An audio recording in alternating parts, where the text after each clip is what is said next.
Welcome to the Fantasy NASCAR podcast brought to you by RaceForThePrize.com. Let's look at some pit stop data from the 2024 season so we can make better fantasy NASCAR picks moving forward. This week is North Wilkesboro. Pit road, as always, will be a big deal. Now, let me tell you right now, I'm not just trying to sell a spreadsheet and sell new stats and inventing new data points. I am adding plenty of stats every week to the spreadsheet, which you can get at racefortheprize.com. All you got to do, Venmo, PayPal, Cash App, just a small little mom and pop shop operation. No credit cards, no automatic billing, just, Venmo, PayPal, Cash App. It's in the description below whenever you want. And I give you access to the data and the things that I'm working on, the insights that I'm coming forward with. And I've been looking a lot more into pit road data because let's face it, as Denny Hamlin has mentioned, and your eyes have seen it, there is parity in NASCAR. Cars are pretty equal. How do we decide between the top tier drivers? How do we differentiate? How do we predict who will lead laps? You know the answer. And it's pit road. We don't often like to admit it because we like racing and we like to see passes on the track. Race cars, not pit cars. And there is race cars and there is racing, but you can't completely ignore what is happening with the pit crews, with the cars getting in and off pit road. That data is significant. It is important. It more than correlates with finish. It's an important part of the game, and we can't just ignore it. And you can't just ignore it because you don't have the stats. We got the stats. We got the numbers. So I'm going to go over two stats. Look at two stats from the season perspective and recently at Darlington to help you make some better fantasy NASCAR picks, right? First of all, think about deciding between a hog or a quote-unquote dominator. Who's going to dominate this race? Who's going to lead the most laps? They're going to have to be good on pit road. And you can often predict who will get to that lead, who will be able to make moves in the top 10, because it's not easy to pass in the top 10. It's not easy to pass anywhere. Top 10 is very difficult. The top 5 is very difficult. The way to make your gains up front is on pit road. And so if you're deciding between two drivers and one has been markedly better on pit road, then that would be the guy you might want to lean to. Also, when you're looking at your top tier drivers and you're trying to decide who may not lead a bunch of laps, but who may be able to maximize finishing position, make those extra gains in the top 10, get those extra place differential points, where the driver's in the 8s to low 9s and they need a little bit more to hit 6X. And they get that little bit more on pit road. That's how you can make a decision between those. And then also, if you're looking at the Lemons class, the Le Mans class, the LM class, the backpack, the C class, whatever you want to refer to it as, the guys running to see who can finish the best from the 20s to 30s. You could also use pit road data to decide or be a tiebreaker in that situation. It's a useful tool, and unfortunately, or fortunately for you, if you got the Fantasy NASCAR spreadsheet or you're a viewer here, like and subscribe. Unfortunately for the people that don't look at the data, they don't know these things. Fortunately for the people that do, you now have maybe a little bit more of an edge. By doing the extra homework, by putting into the grind. This is in every DFS sport. The guys that are looking at the advanced analytics in baseball, going to Baseball Savant, or the next gen stats in the NFL. Why not apply those same hard, deep researching concepts into NASCAR? Ooh, simulation, Saber Sim. Look, that's not calculating this data. What kind of data do you think SaberSim's really putting into their simulations? You think they're scraping everything possible and also adding context? Simulations. Come on. You can beat the computer. You can beat the algorithm. This is a sport to do it. Let's look at it. We'll start with our season-long view. Actually, first of all, I do want to just talk about the two stats that we mainly look at, that we pull. Every week we get the 4-tire stops. So we can look at the 4-tire stops because we want to compare apples to apples, not apples to oranges. We don't want to compare a 4-tire to a 2-tire. Obviously, those times are going to be different. or 4 tire to no tire. This is simply just looking at the crew in isolation in a vacuum. And then we take their 4 tire stop, and then we take a median of that because there will be some bad stops. There will be incidents. There will be cautions. You name it. It's 4 in the morning. I'm up well before my alarm today, folks. That's okay. So we take a median of that, and then we rank them. And here you can see the data from Darlington. Hey, no surprise. Brad Keselowski wins the race. He was the best on pit road. Ty Gibbs finishes second. He's second best on pit road. Reddick was having a great day. Corey LaJoy, oh well, he didn't. Actually, he was near the top of that Lemons class. Josh Berry had a pretty good day last time I checked Darlington. Pit road data. So if we can find guys that routinely, every week, excelling in the pits, then you put a little bit of an edge on that picture. You're going to look at practice data and lap-by-lap data at the fantasy NASCAR spreadsheet, raceforprize.com. You're going to look at current form. You're going to look at track history, but you got to add this to your bag of tricks. Throw this into your statistic column. Put this into a part of your process. So there's a 4 tire stop, and then we have the comprehensive stop where we look at everything.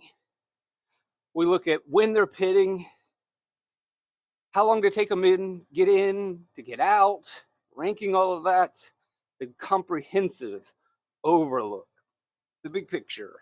So today, let's just look at our 4 tire stops in the season. And we're not really looking at the full season. We're looking at our most recent 4 races at the intermediate tracks, Texas, Dover, Kansas, Darlington. So we see Chase Elliott. Again, these are medians, 9.5 and 9.7. We're looking at the pit stop by the crew in isolation. And overall, the average of those medians is 9.9. He has a fast pit crew. That has no doubt helped him a lot in advancing from his poor starting positions. And it may have hidden some of the lack of speed. You could make an argument that this car is not as fast as sometimes it appears because he is gaining a lot of positions on pit road. I mean, he's ranking best. Not so much at Darlington.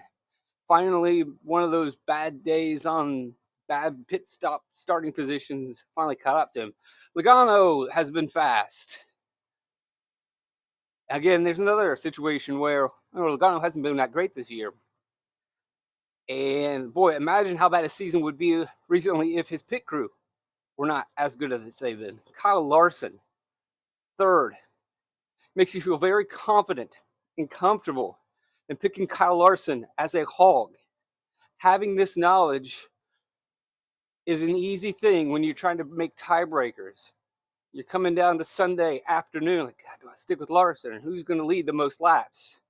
Although he may not lead the most laps, you feel confident that he's going to get an opportunity or have a cycle of leading that will allow him to be one of the top plays based on his pit crew. Hamlin, again, not a surprise. It wasn't the ham and cheese show last week. It wasn't Hamlin and Larson at Darlington.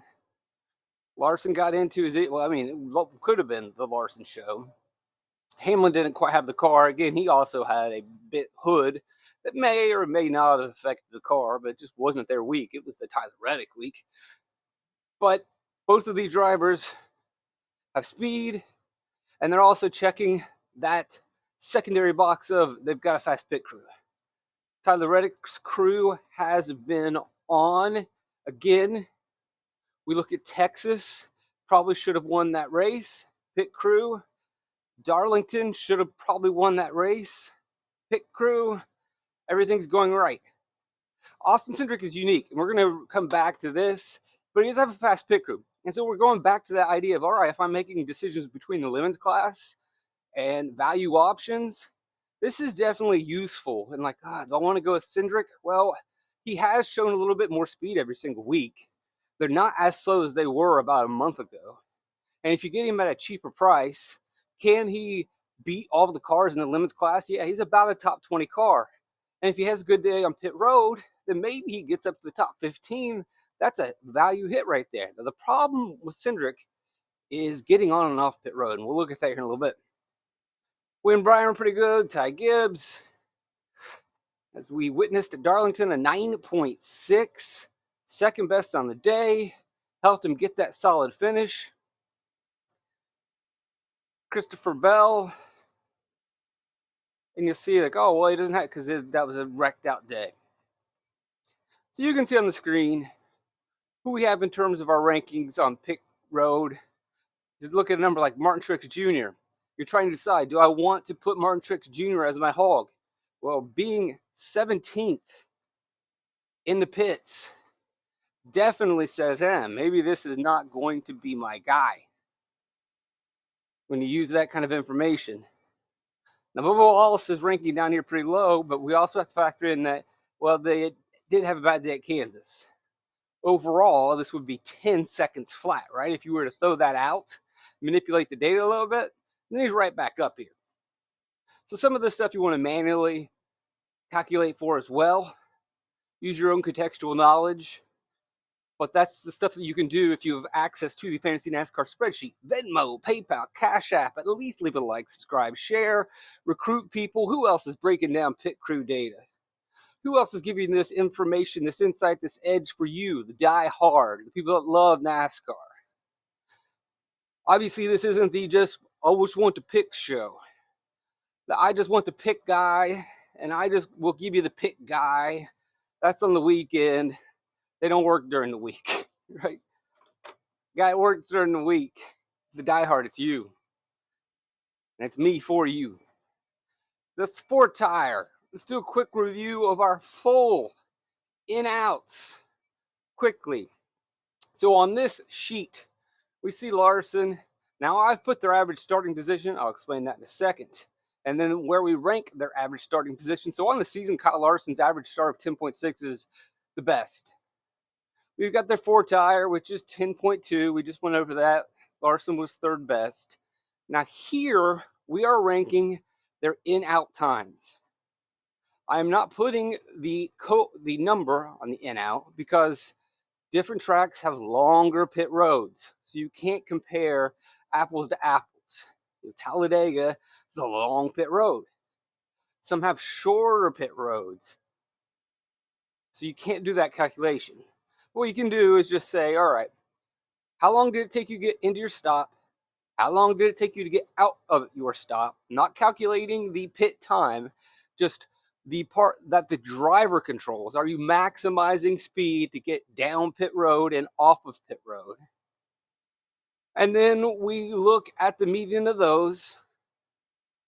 And then we rank the drivers from he was the best on the day getting on and off pit road. Now, typically what you're going to see with this data set is the better the pit stall, the better they're going to finish. And that's why when you look at Larson, he has the best starting position this season. And when we rank drivers based on their performance getting in and out of pit road, he is averaging a 2.8, which is the best. So obviously, better pit stalls make it easier. 1, it's a better pit stall for launching out. 2, typically, you are one of the first cars to come down pit road. You're dealing with less traffic coming in. You're dealing with less traffic coming out. So your in-off time is better. There's always going to be that correlation. Another thing that we typically see in high-ranking drivers and getting in and off, it's experience. It's veteran drivers that have been doing it for years, that know these pit lanes, but also know exactly what they need to do. And the younger drivers tend to not be as good. They have less experience, less reps getting in and off. The younger drivers also tend to be starting more towards the middle, so they're dealing with more traffic. Also, those younger drivers may have had Xfinity experience or Truck Series experience, but in those situations, they were mainly getting in and off the pit road at the very front of the field every time in the number 1 pit stall. So although they may have had 3 years in Xfinity Series, they never really had to learn how to get in and off of pit road in the mid-pack. And so we see younger drivers with a little bit slower in-off times. And it's significant. And it's not something you can completely ignore. because you may have a fast pit crew, but you are also giving up time by not maximizing getting in and off of pit road. So these are 2 data points that you really want to make sure that you're looking at. Larson knocks out both, as we can see. His crew's fast, he's fast. So again, a feather in his cap. When you are making that decision between hogs, you can feel pretty comfortable there. Kyle Busch, we would like to see that pit crew get a little bit better recently, but he is making up for it. He is an aggressive driver.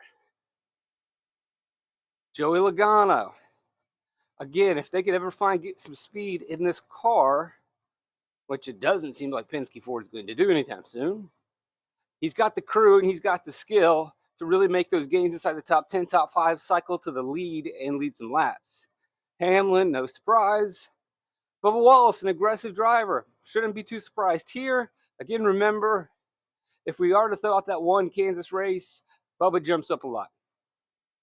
Ross Chastain, again, should we be surprised that Chastain is aggressive getting on and off pit road? Elliott is also very good. I believe the streak of not getting a speeding penalty is currently owned by Chase Elliott.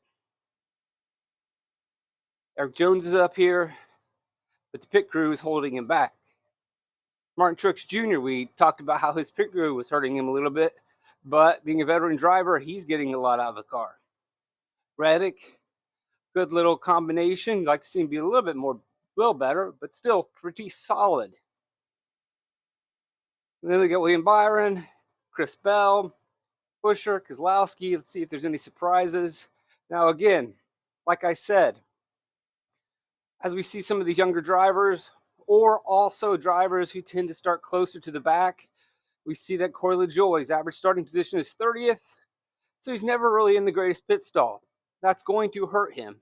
But again, we don't want to compare Corey LaJoie to Kyle Larson. We want to compare apples to apples or lemons to lemons. And when we look at the class in the back, Corey LaJoie is one of the best drivers on pit road. His crew's hurting him, but he is maximizing his gains getting on and off. And, you know, one of the things that you really have a debate about is when we're looking at the lemons class, you could argue that in off is more important than the actual 4 tire because these guys are getting on and off in traffic. Significant traffic, significant battling, and to have that number among the lemons is pretty good and gives you a little bit of an edge of, all right, maybe I want to lean into LaJoie more. Alex Bowman being ranked down here, this is pretty rough. I know he hasn't had a very good starting position. Average on the year starts around 17th place, and that's about right. So his pit stall is never that great. His pit crew is doing a decent job, but he is not helping out much. Really hurts it when you're deciding if he could be that place differential mid-tier play. Noah Gragson, as I mentioned, he's had better starting position recently. Yeah, I mean, so on the season, not the greatest starting position, but the cars had speed. But like I said, younger drivers, not so good at getting on and off. Inexperienced drivers like Josh Berry, not so good getting on and off. Michael McDowell is just not good. Hasn't been very good on pit road under his own skill for a while. Again, Ty Gibbs. This is a significant one that I love to point out. His crew's super fast, but he's young and inexperienced, and he is not maximizing getting in and out. And he has the starting position too. So this is a perfect meat on the bone situation. Early in the season, we were expecting, this is going to be the year that Ty Gibbs gets a win. It didn't really happen. Hasn't come to fruition. You know how Ty Gibbs can get back into the win column is by improving this stat. He is starting where he needs to start to win races. His pit crew is fast. His car has speed. If he can do this part, he can cycle to the lead late in the race and win a race. Suarez not really doing much of anything. Hemrick not doing much of anything, although this is not a bad number on his part. Here it is again. I was talking about this earlier. Austin Cindric, similar to Gibbs. Good starting positions overall. Good pit crew overall. He can't get on and off pit road. Nemechek. Not getting on off pit road. Pit crew has been slow recently. You go in, you're making that pick amongst the lemons. We already don't like him as the secondary motor club car. This pushes him even down further the ranks. Blaney, yikes. AJ, not so good. So there's your data. Last thing I want to look at before we wrap up is we'll just go over Darlington. Let's look at the Darlington results, and let's look at the pit stops. So we got them ranked based on finish. Here's all of Brad's stops under yellow, under green, under green. Now, I don't have them sorted in lap order. Technically, I probably should, but that's fine. Well, here. We'll do it. So, sort.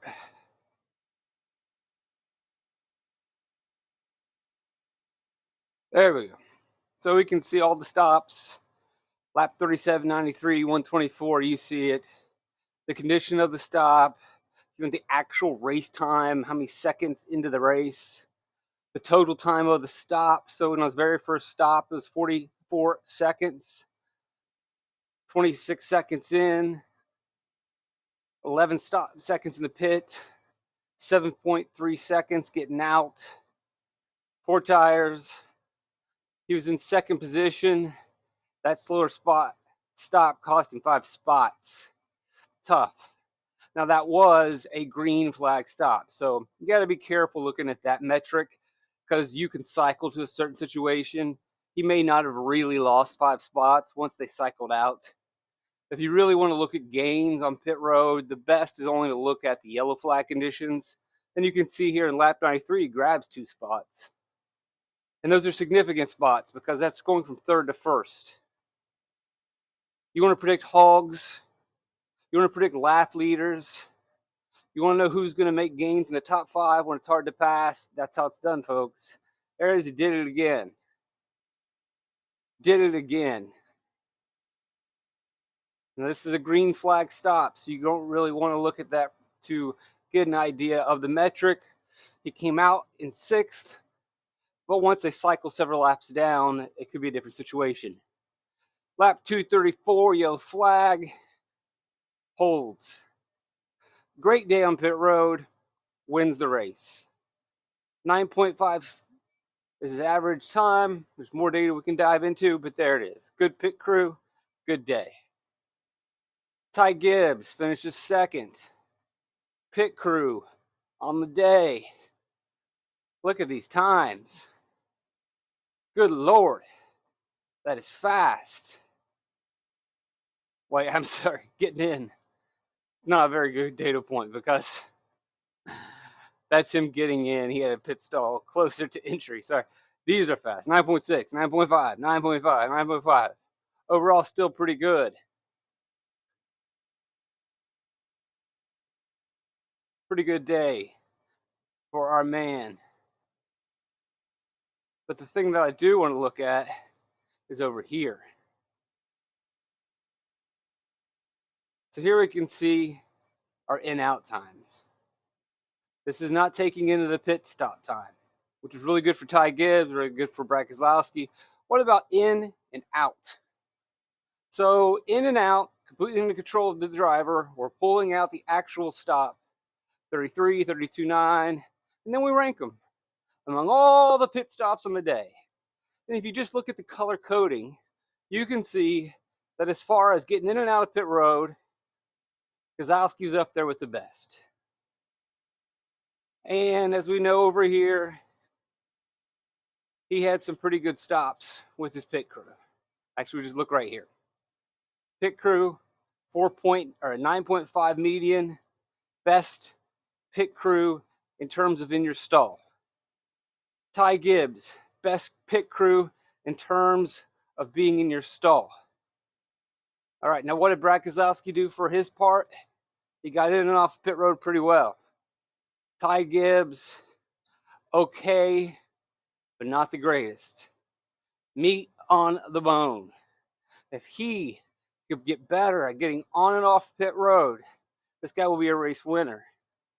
We go to our third place driver, and Josh Berry. How was his pit crew? Overall, they ranked 5th on the day. He finishes 3rd. Pit crew is 5th fastest, changing the tires. He was not good getting in and out of pit road. Meat on the bone. There is upside with Josh Berry. There is more to be gained with Josh Berry. Probably listen to another podcast. He's a 15th place driver. And then the conversation ends there. He is around a 10th to 15th place driver. But if he can get a little bit more aggressive on pit road, by looking at this data, by us digging in, we can start to believe in him more of being a 10th place consistent driver, and SHR taking a huge step forward. This is a huge hole in his game at the moment. He can make gains here. Denny Hamlin finishes 4th. His pit crew on the day was 9th. Over here, in terms of him getting on and off pit road, where did his in-out times rank? Pretty solid. Chase Briscoe finishes the race 5th. His pit crew, top 10. He did not do himself any favors. He was not very fast. His in-offs were 142, 155, 121. So we look at all the pit stops throughout the day. He didn't even have a top 100 in-out. No bueno. William Byron, on the other hand, knocks it out of the park, getting in and out of pit road. Pit crew could have been a little bit faster. Finished 6th. Bubba Wallace, with the exception of one time, got everything checked. Maximizing potential. Which you can look at that another way and say, ooh, is that a ceiling on Bubba? He finishes 7th. Never really flirts with leading anything in this race. Check the pit crew box. Check the getting on and off pit road box. Where can the gains be made? It's definitely a good question to ask. And those questions only come up when you dive into the stats. Get deep in the weeds. Alex Bowman, as we mentioned earlier, not doing his crew any favors. If he can clean this up, he could start to run a little bit better. We already talked about it.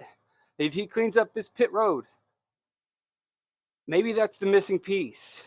You know, as we said earlier, maybe Chase Elliott isn't as fast as he seems because his pit crew and his in-off time is covering up for it.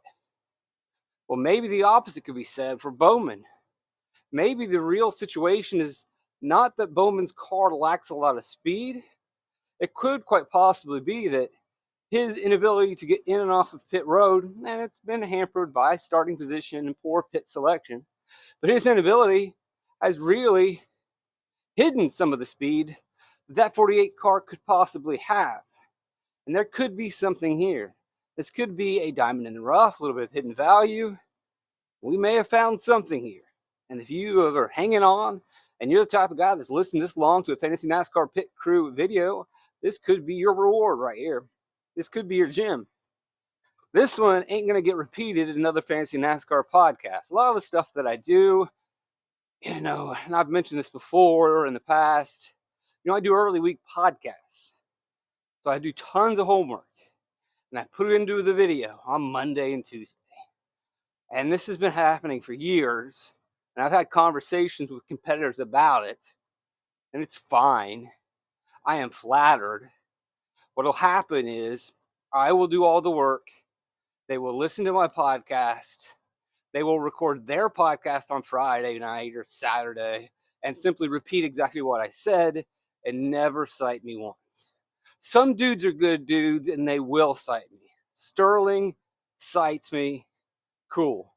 And that's why I retweet their podcast. DFS Edge, I believe it was. And then they had the Rattled Cage on Spotify, Apple Podcasts, wherever podcasts can be found. That's Sterling. And I forgot the guy's name. I apologize. They're good dudes. They cite me. I appreciate that. I'm flattered that people come to me to get information. Regular fans and even competitors. I'm disappointed and frustrated. Yes, there is an R in frustrated. One of the things that frustrates me more than anything is when people say frustrated. A lot of people do that. I'm very surprised, and then also surprised has an R in there as well. I guess it's a speech thing. Your parents didn't really weren't particular about teaching you how to speak correctly when you were 2, 3, and so then you got older and you couldn't say frustrated. It's all right. It's pretty common. This is a rant, but it's frustrating when people just phone in 15-minute podcasts at the end of the week, and then even in those 15-minute podcasts, they're simply just repeating the stuff that I'd already said, and then don't cite it, act like I don't exist. It's kind of rough. And that's been happening for years, and we've had conversations. I've mentioned it before, and I've had to work things out with people and, come together. And sometimes they apologize and we, got along, hey, you're stealing my work, man. What's the deal? And it's like, oh, I'm sorry. Like, all right, you're not a bad guy after all, and everything works out. And then sometimes it stops working out. But here's the deal with this one. Even the thieves, the plagiarists, they're not going to make it this deep into a podcast. They didn't make it to the Bowman part. I would be very surprised if anyone in their podcast this week, maybe if it happens, let me know, will mention that Bowman may have more speed in his car because his in-out times have not been maximized, not even really been average. Now, if someone repeats this in a podcast, then you absolutely know where it came from. And they will have the opportunity to say, hey, I got this from the Fantasy NASCAR podcast, Race for the Prize. Pierce mentioned this. Or they can just act like they did it. They did the homework. I've seen enough over the last decade of doing this podcast to know what happens. It's all right. There it is. There's the resentful rant of a guy that puts in a lot of work. Now, if I felt unappreciated, that would be a worse rant. But the good news is I am appreciated. I can see the numbers. I can see the growth of the channel. I can see the monetization. I can see where this thing's going. I get tons of feedback from you, and so I'm not resentful. I'm very happy. That's why we're up at 3 in the morning, ready, rocking to go, thinking about how can I help people out? What kind of stats can I dive into? What's a way to make better fantasy NASCAR picks? What's a way to give real, worthwhile research content that can help people out and not just phone in, oh, this guy stinks, oh, this guy's good, all right. There it is. Did my obligation. People want a show. I did a show. I'm done. Yeah, but you didn't really say anything. You just threw together a random thing and just made stuff up because you had to clock in and clock out. Look, I know what that is. I've done that before. A decade of doing these fantasy NASCAR podcasts. But I don't want to do that anymore. Justin Haley, again, as we get deeper into the field, you're going to have drivers with poor starting positions. That's going to lead to lower in-out times. Drivers with inexperience is going to lead to poor in-out times. But look, Justin Haley finishes 9th. Doesn't have a fast pit crew. Obviously, young driver, not a good starting stall. Still has a great day. This guy's the king of optimals. And we were at Kansas a week ago, 2 weeks ago. He was optimal in 3 out of 4. He's optimal again. Coming into Darlington, I believe he was optimal in 3 out of 4. He's optimal again. But I've said this over a month ago that, we came into the season wondering, is Haley taking a step back? Is this a transitional step? And then we early on saw, boy, Colleague doesn't really have any speed. Colleague seems to have gone a pay-for-play route with Daniel Hemrick. And in the Xfinity series, Haley knew what was up. Haley knew about Rick Ware. After the race, Haley said, yeah, we just copied Brad Keselowski's setup. Stop. Wait. Hold on. Rewind that. What did you just say? After the race at Darlington, Haley said, yeah, we just copied Brad Keselowski's setup. Brad Keselowski won the race. Cool. RFK Ford has an alliance with Rick Ware. Cool. We knew that. But we didn't know that the alliance was probably that solid. If they have that much access to data, if Haley was able to say, hey, give me exactly what Brad's got, holy effing S. That is serious. That is real. That's a big deal. Haley's been fast over the last couple weeks. Who else has been fast over the last couple weeks? RFK Ford has made gains over the last couple weeks. Does Rick Ware really have that close of an alliance and connection? Did Haley know that at the beginning of the season? I mean, we are seeing both of these teams emerge at the same time. Even Kaz Grala is demonstrating some speed. Put that in the bank again. How deep is your DFS content guy digging? How much is he reading? How much is he watching? Did you know that Haley said we copied Brad's setup? They have access to the data. The results over the last couple weeks are correlating, connecting. This Rick Ware team is rising right along with the RFK Fords. Let's see if this one gets repeated. See if this one gets cited. I don't intentionally bury some of these key facts deep into it. I don't intentionally do a lot of it. I do have notes in the guide to do these podcasts. But, a lot of this is completely organic.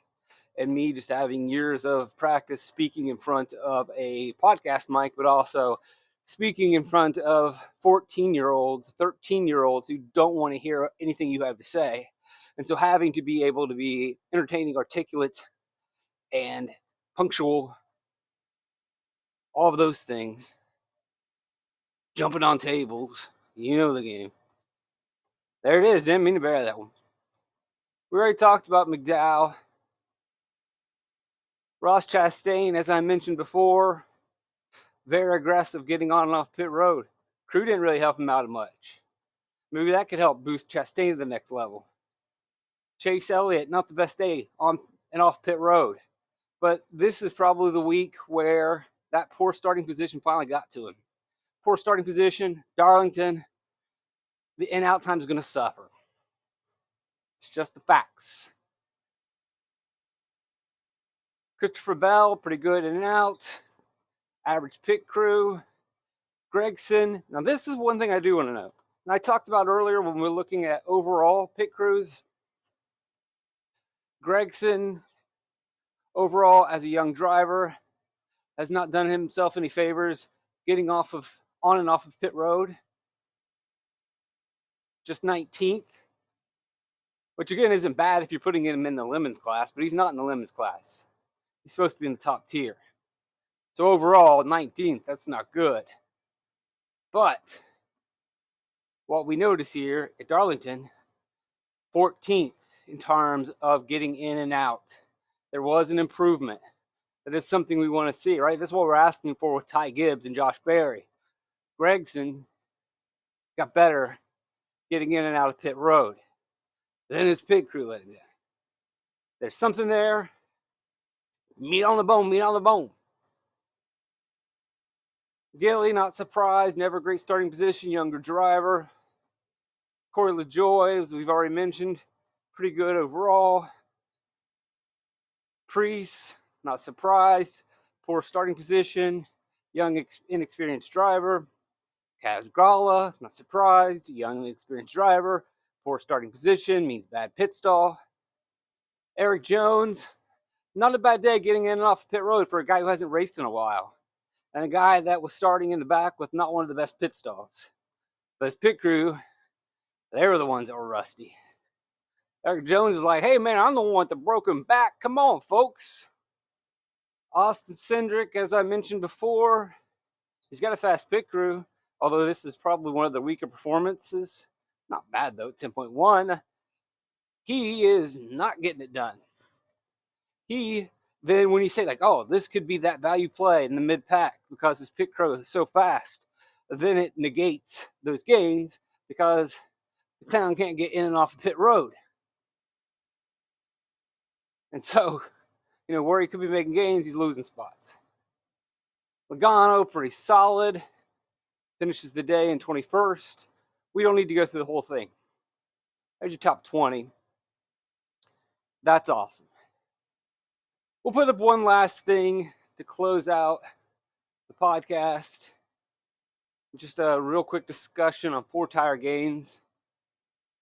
Since we are here, and this is comprehensive as always, one of the things that you do like to look at is just kind of who's making gains on pit road. And so the best, again, you have to compare apples to apples.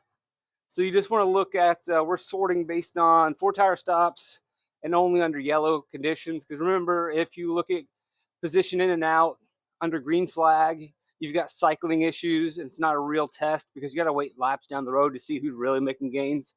So you only look at yellow conditions, and you can see Christopher Bell on lap 143 grabs 5 spots. Very good. And that's 18th to 13th. So there's a couple things that you want to talk about. We're like, oh, look at all these gains these guys are making. Well, you also have to look at them in context. A gain from 21 to 17th, that's good. Obviously, it's a good thing. Before we do a happy dance, it's like, all right, well, you're making gains over the cars running in 21st through 17th. These are not likely to be the fastest pit crews. So sometimes you got to be a little careful without getting super excited, because we see Corey LaJoie pop off twice, which is good for him. Right, there's that added value that we want to see, the boosting to the top of the Lemons class. But before we declare him to be a god on pit road, we got to say, all right, yeah, but it's easier to make those gains in the 20s than it is to make a 4-position gain in the top 10, where the pit crews are elite. So when we see a gain like this with William Byron on lap 159, 6th to 3rd, 3 spots, those are the elite pit crews going head to head. That's him doing his job, getting on and off. That's his pit crew being fast against the other best people at getting on and off. That is a significant number. You can go through this as much as you want. You can see Ryan Blaney with the 2 spot. It's not huge, guys, but you tack a couple of these together. You have 3 really good stops in the top 10. Then you're working with something. William Byron, again, inside the top 10, making gains. We already highlighted some of Brad Keselowski's gains. Corey LaJoie, again, making gains. Again, not the end-all, be-all, but that's better than negative. Hopefully this was a pretty good podcast for you. Hopefully the rants didn't get me in more trouble. I'm going to get more angry DMs. I'm always surprised by the DMs. I never call anyone out. I never say anything bad about anybody. I never mention anyone by name. Most of my comments are always general accusations, and yet somehow people always feel like I'm directly speaking about them. It's never the case, guys. I don't think about anybody. Right? So that's that madman memes. Like, I don't know what you think of me. Well, I don't think of you. It's not something I spend my time doing. Why do you think I think about you? That's the real question.